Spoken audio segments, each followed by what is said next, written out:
Last year, the exports reached $3.93 billion in rice.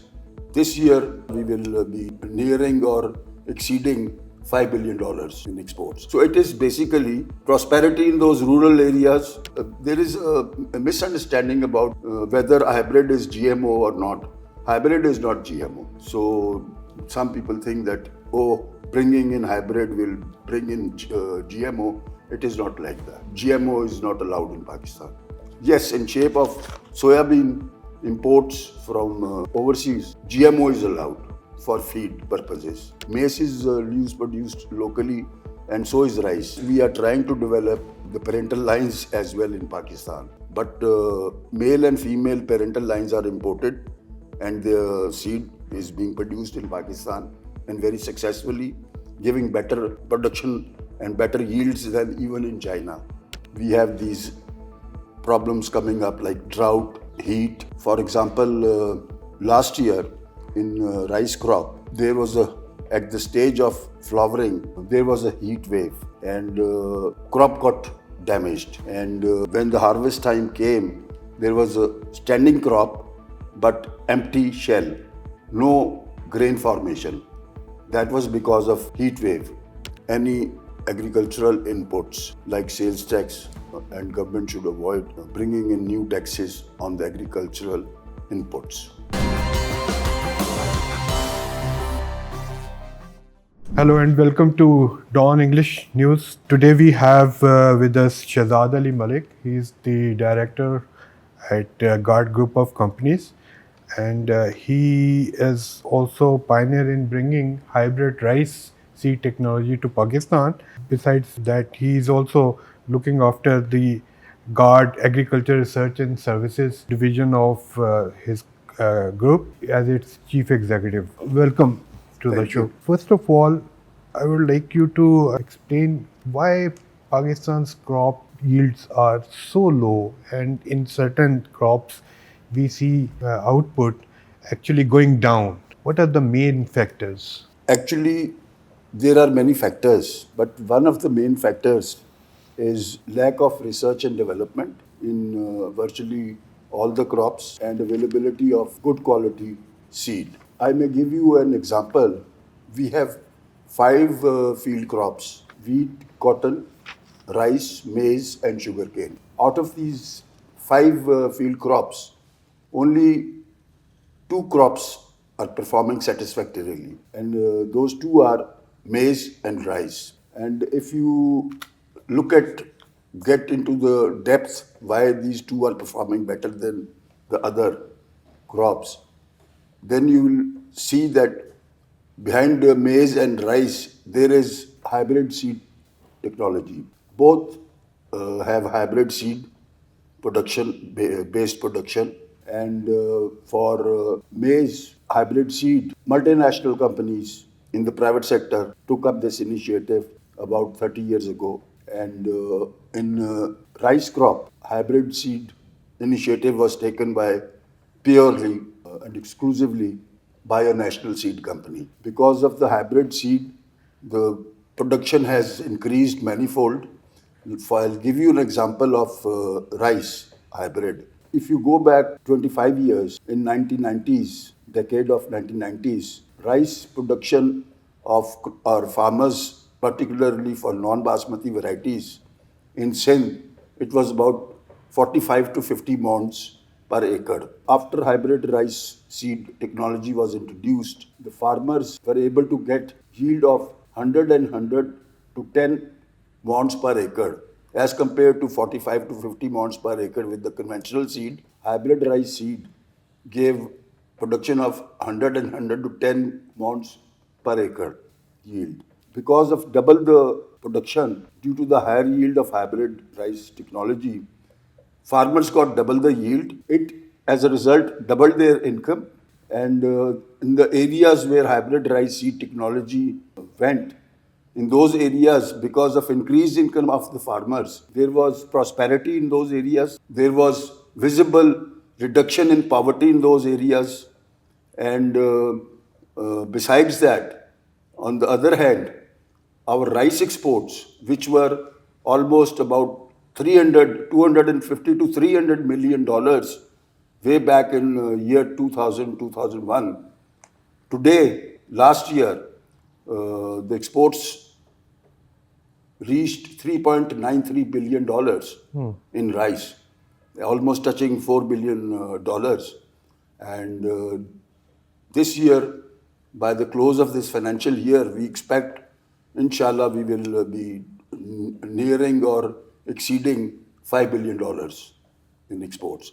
So it is basically prosperity in those rural areas, poverty reduction in those areas where hybrid rice took place, hybrid rice seed technology came in, socio-economic conditions changed, and on the other side, we were able to earn much valuable foreign exchange. So we have this hybrid seed technology, and then we also are aware of certain international seed companies who have been trying to promote GMO seeds in Pakistan, but they haven't been successful.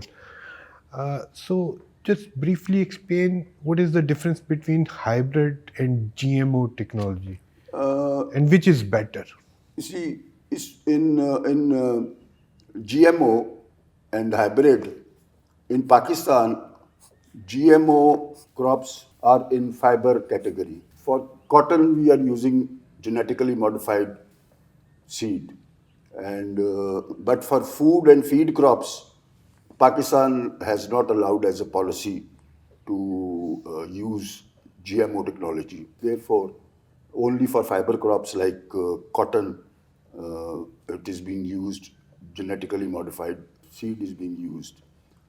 So far, difference is concerned, in hybrid rice, these two different varieties of the same species, when they are crossed and back crossed, it produces heterosis, vigor, which results in higher yields. Whereas in GMO, it is two different species and their genes from two different species makes a GMO. There is a misunderstanding about whether a hybrid is GMO or not. Hybrid is not GMO. Let me be very clear on that. So some people think that, oh, bringing in hybrid will bring in GMO. It is not like that. So in food and feed crops, GMO is not allowed in Pakistan. Yes, in shape of soybean imports from overseas, GMO is allowed for feed purposes. So, what role private sector has played in developing seed technology here? We don't see many companies investing a lot of money in this sector. They are mostly importers of seed, but not, I mean, mm, the way you have developed rice seed here, and we don't see private sector coming into this. You see, in seed business, research and development, any new variety coming in takes at least 8 to 9 years for back crossing, and then field trials, and then approval process of the government. So it takes about 11, 12 years to come out with a variety, and that variety may be commercially successful or not. It depends. So there is a long period involved in continuous investment in developing those varieties in R&D, and then you are not sure whether it will be a success or a failure. So people are reluctant in the private sector to invest and wait for such a long time. So therefore, it is the R&D and development of seed technology is way behind in Pakistan. Other thing behind this is why multinationals are not bringing in this technology is the reason that we had PBR issues, plant breeders' rights issues. And fortunately, now plant breeders' rights are intact and laws in place, and there is some sort of a protection under the plant breeders' rights. Hopefully, the multinationals will come in here. But talking about research and development on maize and rice again, in rice, if you see today, initially, both seeds of maize and rice hybrid were imported. But over a period of time, they have been produced locally. Maize is produced locally, and so is rice. Although their male and female parental lines are imported so far. In rice, we are trying to develop the parental lines as well in Pakistan.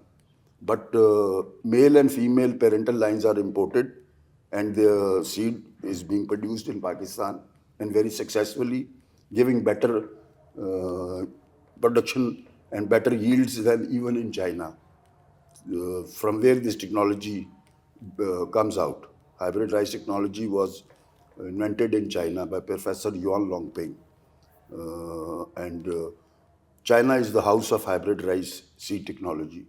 And in Pakistan, when we produce hybrid rice seed, it gives better yield than even in China. So the question is now to bring in the production of production lines as well here in Pakistan. So, what kind of impediments have you encountered in seed approval process? What are the regulatory obstacles? What are the legal issues involved? And what do you think what needs to be changed in this respect? It's a very important question. We have very tedious approval and regulatory mechanism in place. We need to bring approval process on a fast track. And if you see today, if someone brings in a variety of any crop, they have to go in for field trials first. That may take 2, 3 years. Then after field trials, you have to go through a approval process. That may take another 2, 3 years. Then if the final approval comes in, it takes normally 7, 8 years of very tough work to get approval on any new variety. And once it is approved, then there are regulatory affairs, which are again very cumbersome and tedious. So government needs to revamp these regulatory and approval mechanisms and bring them on fast track. Especially the approval process has to be shortened so that our agriculture can get on the fast track. So Pakistan is facing a very serious threat of climate change, and it is affecting our agriculture sector a lot. So you think this hybrid technology can tackle these problems, or Yeah. do we need to develop some other heat tolerant, more heat tolerant, or drought tolerant varieties? Yeah. Yeah. You see, with the climate change, what we need is climate resilient varieties in Pakistan. We have these problems coming up like drought, uh, heat. For example, last year in rice crop, there was at the stage of flowering, there was a heat wave and crop got damaged. And when the harvest time came, there was a standing crop but empty shell, no grain formation. That was because of heat wave. And because of no grain formation, farmers had to face losses. This problem is known as sterility. Empty shell of paddy, but no grain in it. So there is lower yield, and Pakistan faced that problem last year. It is called sterility problem, जिसको उर्दू में भांजपन बोलते हैं. ठीक. So in that case, there was a lot of hue and cry in the National Assembly also, because the farmer community sitting in the parliament, they raised the voice that this is due to the fake seed and substandard seed. And then the committee was formed. That committee was given the task of investigating the reasons behind this issue. And the committee then